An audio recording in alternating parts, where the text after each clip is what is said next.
जय श्री राधे महाराज जी। महाराज जी, मुझे मेरी पत्नी के प्रति बिल्कुल भी आकर्षण नहीं आ रहा। दूसरी स्त्रियों के प्रति मन आकर्षित होता है। नहीं मन को होना चाहिए। समझाना, नहीं, किसका समझाते प्रश्न है? समझाते थक गया। हाँ, नहीं, बिल्कुल नहीं होना चाहिए बच्चा। खास बात समझो तुम, देखो अब खास बात ये है कि ये चमड़ी का खेल है। यहाँ मलाशय, मूत्राशय है।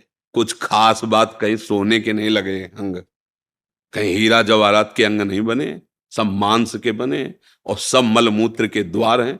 केवल वो बुद्धि मलिन हो चुकी है, इसलिए आकर्षण है। तो उस आकर्षण को मिटाने के लिए हमारे शास्त्र ने पाणि ग्रहण संस्कार ब्याह का कि आप सीमित होकर करोगे तो एक दिन आपको अपने आप वैराग्य हो जाएगा। सच्ची मानना, आप एक पत्नी में आसक्त हो जाइए, कुछ दिनों के बाद आपको घृणा होने लगेगी। यार क्या है इसमें, आने लगे, क्योंकि इसमें सुख लगे। तभी देखा है हमने, गांव में देखा है, थोड़े थोड़े संतान हो गए, दरवाजे के बाहर चारपाई में लेटने लगे, अपने आप संयम में आने लगे। धर्म, अगर आप दूसरी माताओं बहनों की तरफ देखोगे तो ये लिख लो हमारी बात, तुम्हारी कामाशक्ति बढ़ती जाएगी और तुम्हें ऐसा विश्वास होगा कि इसमें सुख है, और वो ऐसी जगह फंसाएगा कि तुम्हारी फिर जो हालत होगी वो ना अंदर से ना बाहर से तुम झेल नहीं पाओगे। पक्की बात है, पक्की बात। जब बिगड़ जाएगा ना आचरण तुम्हारा, तो फिर ना अंदर सुधर पाओगे ना बाहर तुम रह पाओगे। जो पराई स्त्री पर नजर डालते, कितने दिन छुपोगे? एक दिन जब चौड़े पे आओगे तो कोई ना कोई है ना उस स्त्री का, भाई होगा, पिता होगा, पति होगा, कोई ना कोई तो है संरक्षा में। और कोई नहीं है तो काल है। काल तुम्हें ऐसी जगह फंसा के नष्ट करे, होश उड़ जाए। व्यभिचारी की कभी भी सुख शांति सदगति नहीं होती।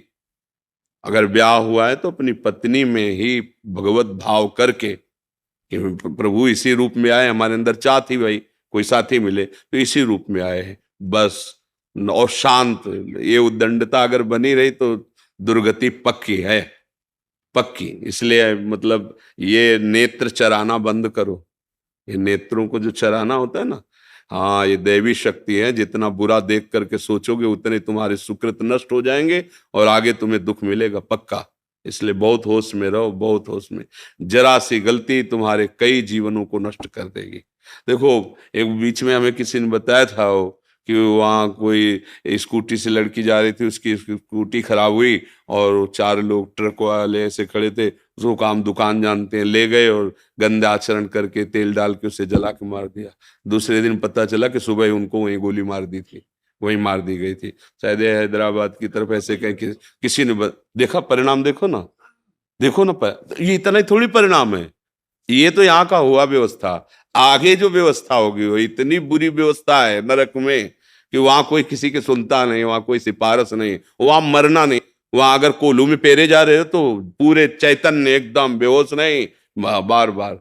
तो इसलिए जो पराई स्त्री के साथ संभोग की तो वो लोहे का खंभ तपता हुआ आग की ज्वाला की तरह 10-10 हजार वर्ष तक चिपकाया जाता है। जलते रहो, मरना है नहीं।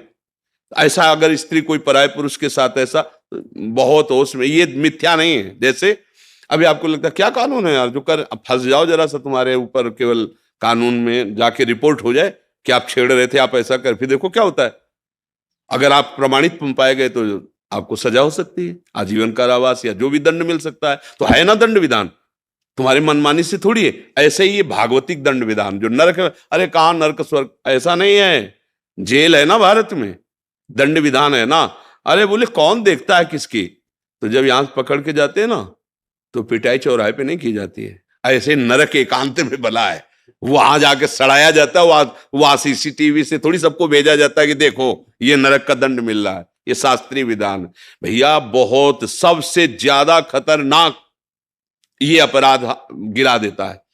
क्योंकि मनुष्य शरीर में स्त्री शरीर की तरफ या भोगों की तरफ आकर्षण और शासन न रह पाने के कारण आज तो मनोरंजन समझा जाता है।